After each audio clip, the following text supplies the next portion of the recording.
Olá, estamos aqui de novo com o nosso Direito Simples Assim. É sempre uma alegria estar aqui com vocês. Hoje nós estamos aqui, eu e Morgana, né? Os outros estão em audiência, então não puderam estar aqui. E estamos recebendo aqui uma pessoa muito importante para nós, né? Nós vamos, antes de falar quem é, nós vamos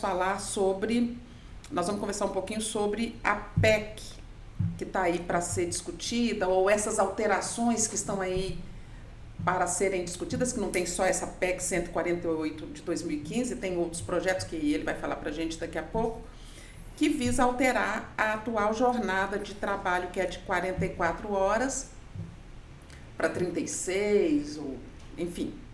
Então, é a jornada 6 por 1, que aliás foi até tema de capa do jornal Estado de Minas de hoje. Nós vamos conversar com Hugo Souza. Ele é advogado, especialista em direito processual e atua diretamente na área trabalhista. É um prazer receber você aqui, Hugo. Tudo bem? Tudo jóia, o prazer é todo meu, gente. Fico muito feliz com o convite. Espero poder trazer algumas informações aqui que são importantes, né, para o povo mesmo conhecer. Ah, que coisa boa. Então vamos começar logo o nosso bate-papo? Vamos lá.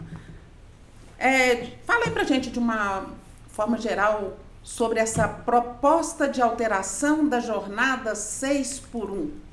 Bom, o que nós temos hoje, né, relacionado à jornada de trabalho no Brasil é o seguinte: a CLT tem um teto, né, de jornada permitida. Então, hoje, o trabalhador brasileiro, para receber um salário mínimo, tem que trabalhar aí um teto de 44 horas semanais ou 220 mensais. Isso significa que ele trabalha geralmente 6 dias por semana e descansa 1. É a chamada jornada 6 por 1. E isso tem sido, né, objeto de debate, aí, principalmente começou a ser mais discutido no ano passado, ganhou uma força aí popular depois do projeto de emenda constitucional proposto pela deputada Érica Hilton, e ganhou relevância aí porque teve esse projeto, foi colocado, né, para apreciação popular, e teve mais de 1,5 milhão de assinaturas pedindo, né, a alteração da jornada. Então, o que se buscava, né, com esse projeto? A redução efetiva da carga de trabalho do trabalhador brasileiro. De 6 para 1, e aí existem variações, né, do que é proposto. A proposta principal, que hoje está mais avançada, né, no Congresso Nacional, é a de redução da jornada para 5 para 2. Seriam 5 dias de trabalho para 2 de descanso.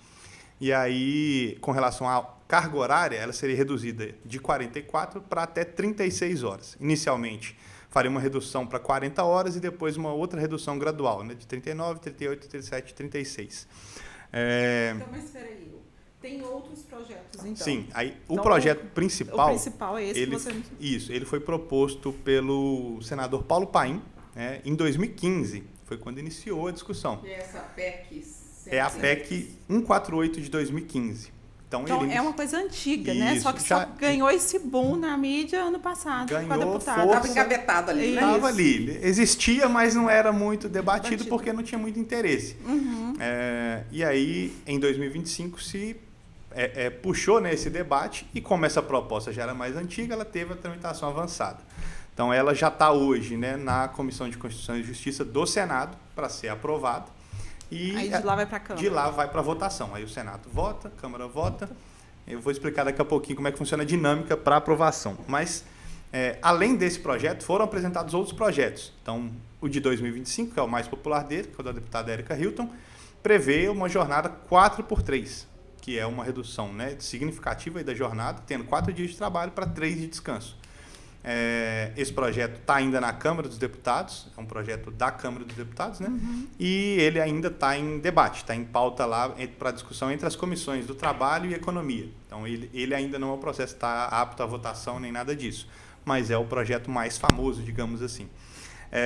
Além disso, né, desse projeto, nós temos então uma redução de 6 para 1 para 5 para 2 ou 4 para 3.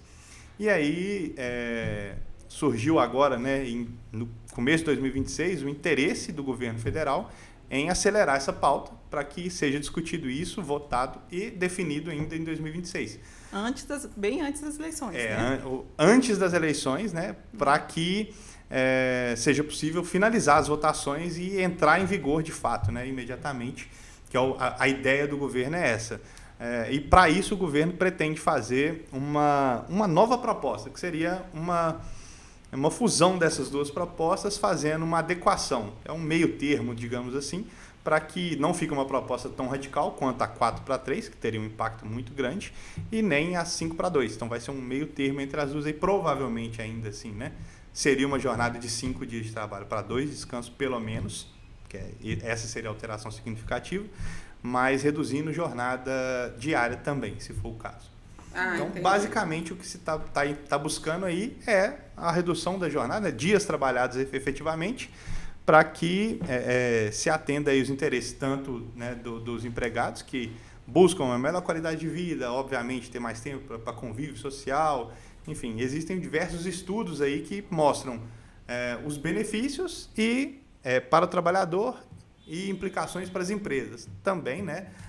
Tem que ser observado. Isso aí a gente vai conversando aqui um tiquinho, né? Então, o que está mais adiantado é o do Senado. Isso, é o 148 de 2015, já está apto agora, né? Foi aprovado na Comissão de Constituição e Justiça para ser pautado para voto. Então, o que acontece agora? O presidente do Senado tem que colocar em pauta, falar, vamos votar aqui essa medida. Votando, aí a gente vai ter duas possibilidades diferentes. Por quê? Esses dois projetos principais, eles são projetos de emenda à Constituição. A gente tem no Brasil uma hierarquia das leis, né? A Constituição é a lei maior, ela prevê a jornada teto máxima de 44 horas. Para se alterar a Constituição é somente por meio desse projeto de emenda à Constituição. Então é a PEC que a gente está tendo hoje. Mas para passar uma PEC, para ela ser efetivamente entrar em vigor, ela precisa de aprovação nas duas casas do Congresso, então tem que ser votada no Senado e na Câmara 2 vezes e nas 4 oportunidades tem que ter voto de maioria. Então tem que ter 3/5 de todos os integrantes. Então é obrigatório que todos eles votem, né? Todos os votantes lá têm que ter 3/5 para se definir se vai ser aprovado ou não. Se não tiver o quórum mínimo, o projeto é descartado, ele não é aprovado e não entra em vigor. É diferente do projeto de lei, que é o que o governo quer fazer agora, mais rápido. Ele é uma proposta de lei infraconstitucional que vai mudar só a CLT. Então, ele vai alterar a jornada via CLT e, para essa aprovação, só é necessário voto de maioria simples na Câmara. Ou seja, é muito mais fácil, muito mais rápido e talvez menos discutível, né? Porque não teve debate a respeito disso, vai para a Câmara, os deputados votam lá, o Congresso vota, maioria dos presentes na sessão resolve. É mais vulnerável também. E é mais vulnerável, porque a lei infraconstitucional pode ser declarada inconstitucional futuramente e causar o retorno da jornada anterior, cheia. Porque o outro muda o artigo 7º, né? Exatamente. E o ideal é que seja feito por emenda à Constituição. Porque aí fica uma coisa mais... É seguro, é o meio mais seguro de ter, né, a alteração legislativa aí, e essa seria, né, uma alteração realmente permanente aí. E se esse projeto de lei ou essa PEC for aprovada aí pelo presidente, imediatamente o empregador já passa a valer essa regra de... No Congresso, né? Não, passando por tudo, sendo aprovado já. Tá. Foi aprovado, está valendo a lei a partir de hoje, vamos supor. Okay. Tá? Essa lei foi aprovada, imediatamente o empregador já tem que colocar essa jornada para o seu funcionário 5/2? Ou vai ter uma transição? Como é que vai ser? Isso, vai ter um período de transição, de adaptação. Então, inicialmente a jornada seria reduzida em 4 horas para posteriormente ir reduzindo gradativamente aí. Esse é um dos pontos de discussão que ainda não estão definidos. Por quê? Está nas votações do Congresso definindo se vai fazer a redução imediata de 4 horas. Isso significaria já trabalhar, por exemplo, quem trabalha de segunda a sexta, 8 às 18 e sábado de 8 a meio-dia, tirar o sábado. Então, essa pessoa já imediatamente entrando em vigor a lei, né? A gente tem o período aí de carência de implementação dessa lei, mas a partir do momento que ela está implementada, sim, os empregadores seriam já obrigados a alterar as jornadas de trabalho de todo mundo. E qual seria esse impacto para esse empregador? Então, imediatamente falando, né, a gente teria aí impactos tanto para o trabalhador quanto para o empregador.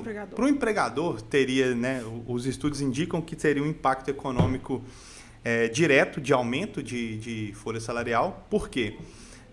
Você trabalhando 44 horas, tem direito a um salário. As propostas prevêem que você trabalhe menos horas pelo mesmo salário. Ou seja, não vai ter alteração, redução salarial. Isso significa que eu estou pagando mais no valor da hora cheia. Então, para as empresas, vai ser um aumento, né, de custo, à medida que, se a empresa precisa da mão de obra daquele trabalhador para produzir a mesma quantidade de insumos ou de serviços que ela prestava, ou ela vai precisar contratar mais pessoas, e isso vai aumentar um pouco a despesa da folha, ou ela vai ter que aumentar a produtividade. E aí é que é o ponto de discussão. Por quê? O que se busca com esse projeto? A melhoria da qualidade de vida do trabalhador. É inegável que a redução vai trazer melhorias. Por quê? Você tem mais convívio social, você tem mais tempo, né, de qualidade para que você possa investir até em qualificação profissional. Os estudos estão indicando isso, exatamente isso, que o empregado use esse tempo para se aperfeiçoar, para viver melhor em sociedade, em família. E até para a saúde mesmo. Exatamente, né? Isso vai levar também a um aumento no consumo, né, indireto. Por quê? O empregado tendo mais tempo, que a força de consumo, a maioria é o trabalhador. Então, ele tendo mais tempo disponível para consumir, ele vai tendenciosamente consumir mais. Então, vai aumentar, a economia circularia mais. Só que qual que é o problema? À medida que, se os preços vão aumentar, e provavelmente a inflação vai subir por conta do aumento de preços, ou seja, tem menor demanda e maior oferta, o preço sobe. A lei da oferta e da demanda, ela não liga para quem está para a jornada ou para nada disso. Tem menos oferta e mais demanda, o preço sobe. E aí vai subir a inflação e esse trabalhador que acabou ganhando mais vai ter que gastar mais. Então, assim, os críticos da medida falam que o impacto positivo na economia seria anulado por esse tipo de esforço aí da economia, do mercado, né, em si, rebalancear. Mas também tem o seguinte, muitos empresários defendem, né, que não seja feita de forma drástica, porque o que está acontecendo hoje é uma utilização política dessa pauta. Né? Por que isso está sendo votado agora, em 2026? A PEC 148 é de 2015, como a gente falou aqui. Por que agora? Escondida ali tanto tempo. Exatamente. Né? Por quê? O que o povo não pode deixar de prestar atenção está sendo votado agora porque tem um interesse. Né? Não é o interesse do povo só. O interesse do povo é legítimo, sim, mas o interesse de que isso seja votado em ano eleitoral para que essa pauta seja aproveitada. Tanto que o governo federal já sinalizou que quer a pauta do governo seja aprovada. O presidente da Câmara, Hugo Mota, foi para a televisão, acredito que hoje ou ontem, e deu a mesma informação. Essa é uma pauta da Câmara dos Deputados, ou seja, puxando o capital político para a Câmara dos Deputados. Por quê? Vamos ter eleição para deputados esse ano. Então, todos eles querem mostrar para o seu eleitorado que estão fazendo pelo trabalhador. E o Senado, a mesma coisa. Tanto que a do Senado é a mais avançada e os senadores estão defendendo. Olha, o Senado foi o pioneiro aqui. Todo mundo quer ser o pai da criança. Todo mundo quer ser o pai da redução. Inclusive, tem uma matéria hoje no Estado de Minas. É matéria de capa do jornal Estado de Minas, né? Debate sobre o fim da escala 6x1 avança no Congresso. Então, vale a pena vocês darem uma lida na matéria, né? E ouvir totalmente aqui o que a íntegra, né, o do nosso Hugo está podcast. falando aqui. Hugo, você falou, eu te perguntei do empregador. E você começou a comentar alguns benefícios aí para o empregado. Por empregado, Bom, os benefícios do empregado são os mais evidentes, né? A gente pode pensar diretamente aqui um aumento de capital social no sentido de que o trabalhador vai ser imediatamente valorizado. Um trabalhador que ganha um salário mínimo hoje, ele trabalha 44 horas semanais e a hora dele vale ali em torno de R$ 6, R$ 7, média. E para esse trabalhador trabalhar 36 horas, ele vai ter um aumento ali da renda dele em torno de R$ 2 mais ou menos por hora. Então, isso vai impactar diretamente, né? Valorização imediata da força de trabalho. Então, além disso, ele vai ter mais tempo disponível, então ele vai ter 2 dias de descanso, significa que o final de semana vai ser finalmente o final da semana. Mas Você isso vai eu poder ia te perguntar, né? Essa questão da folga necessariamente teria que ser aos finais de semana, porque eu fico pensando principalmente num shopping, né? Tipo assim, o comércio como um todo, né? Isso. E aí que é o calcanhar de Aquiles da proposta. São esses setores, os setores que necessitam de mão de obra direta. Então, por exemplo, hospitais, restaurantes, shoppings, supermercados. Indústrias. Esses locais têm funcionamento, alguns deles, né, 24 horas por dia. Então, como que se faria nesse caso? Escalas de trabalho. Então, hoje já é permitido que você institua. Então, o que a gente tem, né? A Constituição tem um teto. Mas hoje existe a possibilidade de se transacionar por meio de convenção coletiva uma jornada menor. Então, já existe essa possibilidade particular. O que se quer com a proposta política? É tornar obrigatório para todos. E aí deixa de considerar esses setores que são importantes para a economia, né? O microempreendedor, que é o principal empregador do país, ele acaba tendo que lidar com essa questão sozinho. Então, como que faz isso? Por meio de escala de trabalho. Então, por que demandaria um aumento, né, de gasto? Porque eu precisaria contratar mais uma pessoa, pelo menos. Então, se eu tenho um supermercado, por exemplo, que funciona domingo, e eu não posso trabalhar no domingo com todos os meus funcionários, eu vou ter que ter alguém para trabalhar só no domingo e folgar outros dias. Até a gente estava conversando antes aqui, esse trabalho... Tem cafezinho e pão de queijo, tá? Sempre bom. Nossa conversa é assim, com café e pão de queijo. E o advogado funciona com café, Com né? café. Então, Só com necessário. É o melhor amigo do advogado, né? Aí se serve para você. O empregado vai ter esse benefício, né? Além do aumento de tempo disponível do salário, né? Da remuneração, ele vai ter mais liberdade para, além de questões trabalhistas em si, ele ter tempo para discutir questões relacionadas à vida mesmo, né, em particular, que hoje em dia a gente sabe que eles têm a maior queixa, né, dos novos empregados, né, da nova força de trabalho e principalmente da geração mais jovem, é exatamente essa, de falta de tempo para você viver. Então você trabalha e não tem tempo para aproveitar as outras coisas da vida que não sejam o trabalho. Eles estão com a razão, né? Porque essa escala, né, de 44 horas, chega final de semana, você só cuida de casa e pronto, acabou, né? E olhe lá. Principalmente as mulheres. Principalmente as mulheres. As mulheres, não, em tese, né, não tem descanso. Não tem. Porque a maioria, né? A maioria, assim, todas as pessoas têm que ter alguém cuidando da sua casa. Porque a não ser que você aceite viver de algum jeito, você vai ter que cuidar de alguma coisa. Então, um domingo, você precisa lavar uma roupa, fazer qualquer coisa. Preparar as marmitas da semana. Geralmente, isso recai sobre as mulheres. E aí, ela não tem descanso nenhum. É 7-0. Mas alguns trabalhadores podem ver, quem está acostumado a trabalhar de segunda a sexta, de segunda a sábado de manhã, de repente começar a ter essa mudança de folgas no meio de semana, vai ter discussão nisso daí. Vai, aí o que acontece, né? Tendo esse regime de escala, você vai ter que, por exemplo, ter uma equipe que trabalha no final de semana. Então, o que a gente tem que não vai ser alterado? É a obrigatoriedade de que você tire uma folga por mês aos domingos.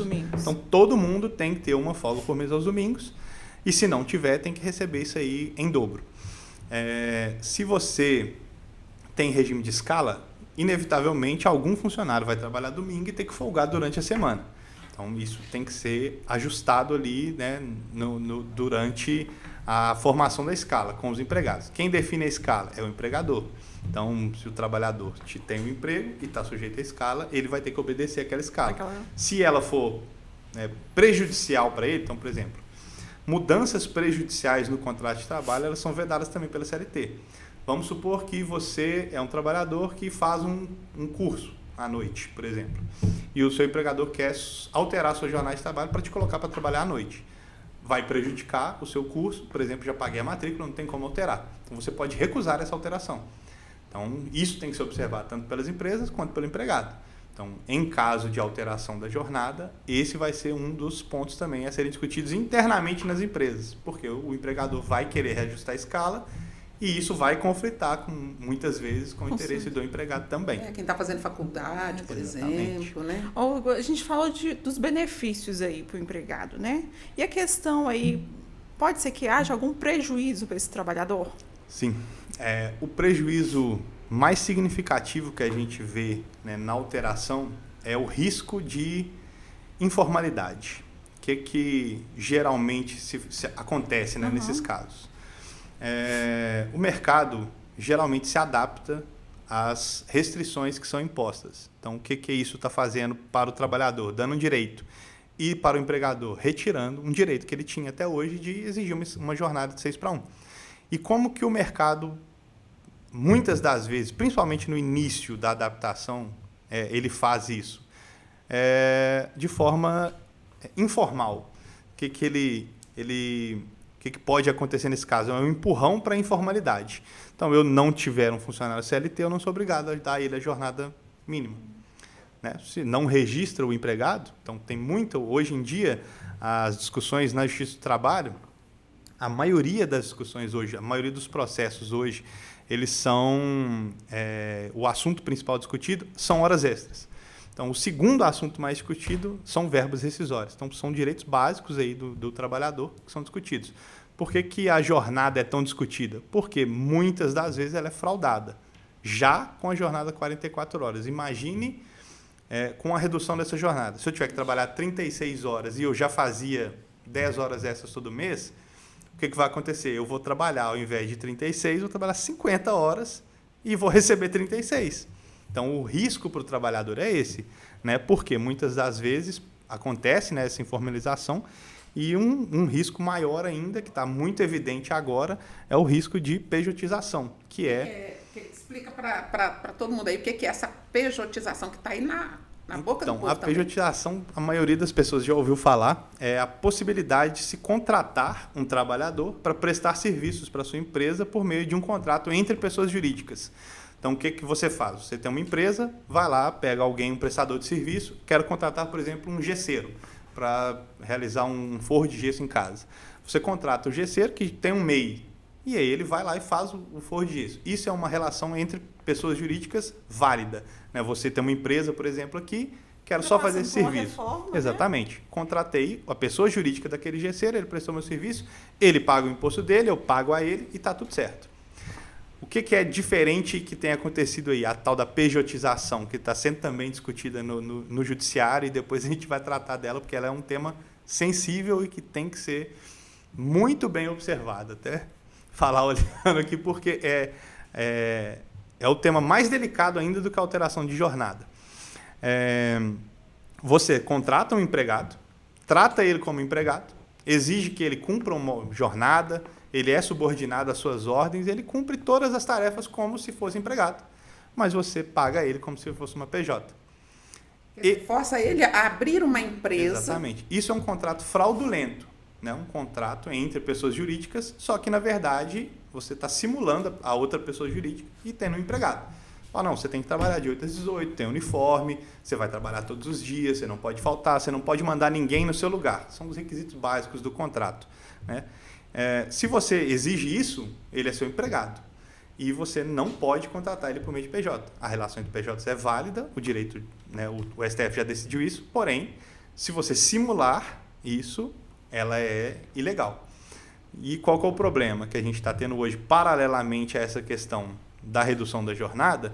A gente está tendo no Supremo hoje uma votação, uma análise de tema de repercussão geral. Eu ia te perguntar, é o tema 1389, isso, o tema 1389, que está sendo relatado pelo ministro Gilmar Mendes, e ele trata exatamente desses contratos entre pessoas jurídicas.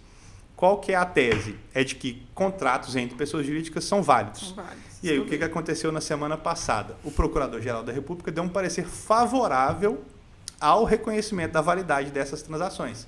E o que isso significa na prática? É que todos os contratos entre pessoas jurídicas, válidos ou não, esses contratos ilegais, devem ser submetidos ao Poder Judiciário Comum. Hoje no Brasil a gente tem a Justiça do Trabalho, que analisa, né, os casos trabalhistas. Toda relação de trabalho é submetida à Justiça do Trabalho. E com esse parecer do Procurador-Geral da República, ele tira essa competência da Justiça do Trabalho, passa para a justiça comum.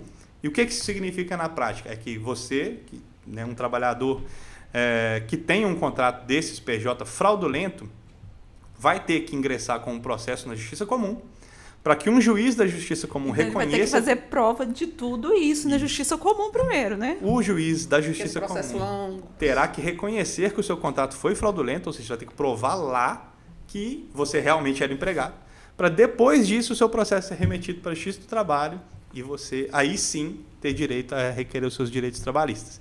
E isso vai significar, né, um processo na Justiça do Trabalho hoje dura em média 14, 15 meses. E um processo na Justiça Comum dura em média 6 anos. Então a gente vai ter um processo na Você Justiça está Comum. muito bonzinho, 6 anos. A gente tem processo de escritório de 30 anos. Mas a média do tribunal é isso, É né? isso, por aí. E aí o que vai significar? Para que você tenha uma decisão favorável, reconhecendo direitos como aviso prévio, férias e 13º, você vai levar aí 8 anos, 9 anos. Porque quem é o empregado que, na verdade, é PJ, mas é empregado, ele não tem 13º, ele não tem férias remuneradas. E o principal, ele não tem jornada. Então, a redução da jornada, o que está acontecendo que ninguém está observando eu estou dando um direito para o empregado e tomando com a outra mão. Porque, ao mesmo tempo que eu reconheço que a sua jornada vai ser reduzida para 36 horas, então você vai ter 5 dias de trabalho por 2 descansos. O PJ não tem direito a nada disso. Ele vai continuar trabalhando. Ele vai trabalhar mais. Por quê? Você não está submetido à jornada, você vai ganhar... Por exemplo, se você passa a ganhar de acordo com o seu trabalho, o faturamento, vai ter muita gente, que é o que já acontece hoje, por exemplo, com motorista de aplicativo, as coisas, trabalha 7 dias por semana. 7 dias. Não vai ter redução. A prática vai acontecer se a pejotização for aprovada, de nada vai adiantar a redução da jornada de trabalho, porque, em tese, vão deixar de existir empregados CLT, porque não é economicamente viável. Eles vão começar a exigir que todos, ou todos não, mas a maioria sejam PJ e burla isso daí, né? Exatamente. E aí até uma discussão muito grande do que o trabalhador pensa sobre essa questão tem que ser levado em consideração o seguinte, né? Eu sou de uma linha bem liberal no sentido de você tem o direito de fazer as suas escolhas, mas alguns direitos básicos universais têm que ser respeitados. Por quê? Porque senão vira uma desordem, cai em caos e ninguém vai olhar, né? Não é que o empregador tem que ser observado do lado do empregador com 100% de certeza, porque se não fossem, né, as micro e pequenas empresas do Brasil, que representam 97% das empresas e 95% dos empregos gerados no ano passado foram de micro e pequenas empresas, não teria mercado nenhum, nem de trabalho, nem de comércio, nem de serviço, nada. Então, tem que ser aprofundado o estudo no sentido de viabilizar economicamente para as empresas e garantir para o trabalhador esse descanso. É um equilíbrio aí. Agora, o que não pode acontecer é a famigerada pejotização, porque ela vai acabar com os dois problemas. Ela vai acabar com o problema da jornada, porque aí todo mundo vai ter uma jornada livre. À medida que você é PJ, você não está submetido à CLT. Não adianta a alteração da CLT, porque você não está submetido a ela mais. E você não vai ter efetivamente nem dia de descanso, nem INSS, e aí o que isso vai... É uma avalanche que vai acontecer imediatamente. Imagine o cenário. A partir de 2026, por exemplo, a pejotização foi validada pelo STF. Na minha visão, a maioria dos empresários vai adotar o regime de PJ. Por quê? Ele é mais vantajoso para a empresa. Então, se a empresa gasta hoje com folha de pagamento o salário do empregado 10 mil e 40% a mais com a folha de pagamento, eu vou deixar de ter essa despesa, esses 40%, 4 mil, pago melhor aos meus funcionários. Então, é possível que a empresa faça isso. A empresa vai repassar os 40% ao funcionário dificilmente, mas vai pagar melhor aos funcionários. Então, o empregado fica com a sensação de estar ganhando melhor. Porém, quando chegar no final do contrato de trabalho dele, ele não tem FGTS, ele não tem férias, não tem direito a descanso, não tem férias. Não tem verbas rescisórias. Não tem final de semana remunerado, não tem. Então, assim, algumas coisas vão prejudicar muito e a gente só vai perceber isso lá na frente. E a consequência secundária e imediata, o INSS vai acabar. Infelizmente, quem depende dele vai morrer de fome. Porque a arrecadação dele vai a zero. À medida que não tenho mais contrato CLT e não tenho mais obrigação, a obrigação de contribuição da Previdência dos PJs é muito menor, infinitamente menor, do que a da folha de pagamento. Então, isso significaria uma queda de arrecadação tão drástica que teria que ter uma reforma previdenciária imediata. Se correr, o bicho pega, se ficar, o bicho come. Né? Eu ia te perguntar a questão do desemprego, mas com a pejotização... Vai ter emprego. Vai ter emprego. Provavelmente vai crescer, né, a empregabilidade na modalidade de pessoas jurídicas, mas o emprego CLT a tendência é despencar. Agora, voltando na questão do empregado que está ali, né, ele continua empregado, diminui ali a carga horária dele e as entregas dele. Isso. Hoje no Brasil a gente tem um dos menores índices de produtividade no trabalho do mundo. Para se ter uma noção, o trabalhador brasileiro, em termos de produtividade, rende 25% apenas do que um trabalhador americano. Então, em termos de produtividade, a mão de obra do Brasil é muito fraca nesse sentido. Por quê? A maioria das pessoas dizem que é porque a mão de obra aqui é mais explorada, né? Não é muito valorizada e não tem tempo de qualidade para que você tenha ânimo, de fato, para produzir. Então, um dos problemas apontados é esse, e que a jornada provavelmente aumentaria a produtividade de cada trabalhador. Então, você tem um tempo maior de descanso, você rende mais no trabalho. Isso é inegável, você vai chegar para trabalhar. Muitos países da Europa já aplicam essa jornada reduzida e tiveram melhoria nos quesitos de produtividade. Por quê? Eu trabalho só 4 dias por semana. Assim, né, é até injusto a gente comparar o Brasil com, por exemplo, a Noruega, ou esses países de primeiro mundo da Europa, porque lá a jornada é de 4 para 3 e eles rendem 70% a mais do que um trabalhador brasileiro. Então, é injusto, mas por quê? O salário mínimo lá dá para viver, e aqui não. Então, aqui você ganha um salário mínimo, você obrigatoriamente tem que fazer outras atividades e ter um outro meio para você custear o custo de vida no Brasil, que está cada dia mais alto. Então, assim, a gente tem que considerar essas medidas, né, para o trabalhador, para a qualidade de vida, mas também tem que considerar o fator econômico. Não vai ser só a redução de escala que vai melhorar a vida imediatamente, não. E, assim, no curto prazo, o que você acha que as empresas deveriam fazer agora? Eu acredito que seja crucial já fazer um estudo de escalas de trabalho. Então, para empresas que têm funcionários vão precisar se adaptar a essa nova realidade, fazer já alteração para a escala de trabalho, né? Se adequar também ao fato de que deve-se direcionar o faturamento para uma escala menor. Então, ou seja, o que eu produzi em 6 dias, vou ter que passar a fazer em 5 e deixar um dia a mais porque vai ser obrigatório. Ou então, aumentar o custo. E aí, o que acontece? Houve uma estimativa da FEMIG falando que o custo de produção aumentaria em cerca de 12%. E isso representaria um aumento nos preços de em torno de 19% a 20%. E aí, obviamente, seria repassado ao mercado. Então, a empresa que vai fazer a readaptação, ela já tem que levar em consideração o aumento do custo para fazer o aumento do repasse. Por que o repasse é maior do que o custo? Porque o aumento do custo gera um aumento de tributação e o gasto, né, na ponta final, que é o consumidor, acaba sendo maior. Isso vai em escala, né? Impacta diretamente no bolso de todos nós. De todos nós. Todo mundo. Hugo, suas considerações finais. Bom, eu acredito que a discussão em si, né, sobre a redução da jornada, ela seja muito válida, ela é uma pauta necessária, ela deve ser aplicada, né, de uma forma ou de outra. A sociedade moderna do mundo inteiro está caminhando para esse sentido de ter essa redução, ter essa adequação aí da jornada, buscando, né, uma qualidade de vida maior.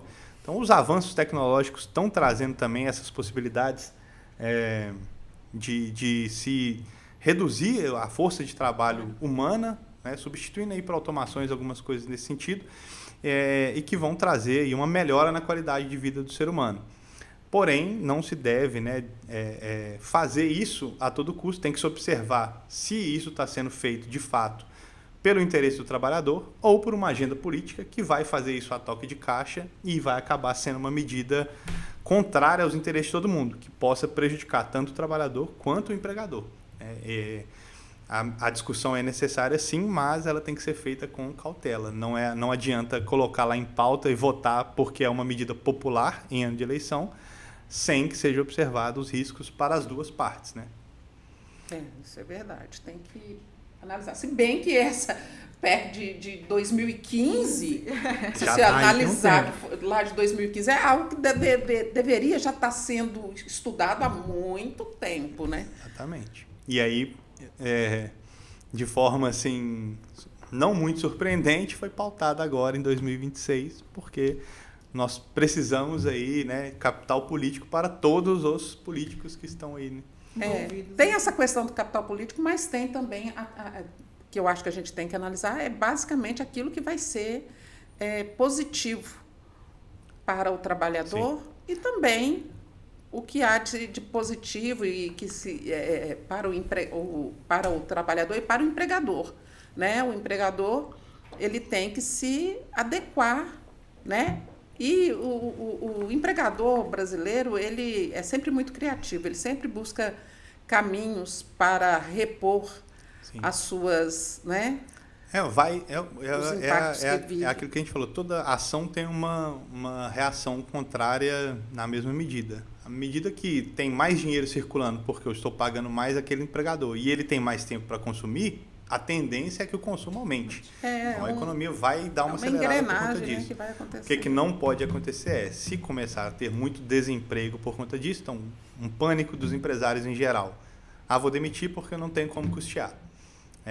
Aí a tendência é que se escale para baixo o número de empregos formais, levando para essa informalidade.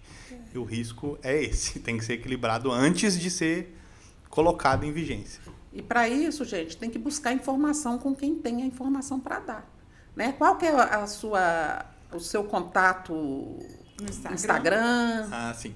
Vocês podem me encontrar no Instagram, @Hugo Souza Advocacia, hugosouza.adv, e aí vocês podem buscar lá. Eu tento produzir algum conteúdo, não com tanta frequência quanto eu gostaria, mas vou me dedicar mais em 2026 para lá. Então, e o Hugo também vai fazer uma matéria sobre isso, para um texto para a gente, bem detalhado, né, Hugo? Para a gente publicar na nossa coluna aqui no Estado de Minas, embora já tenham, né, já estão escrevendo, nós também vamos escrever na nossa coluna Direito Simples Assim. Vai ser Quanto mais informação, nosso objetivo é informar, né? Quanto mais informação, melhor.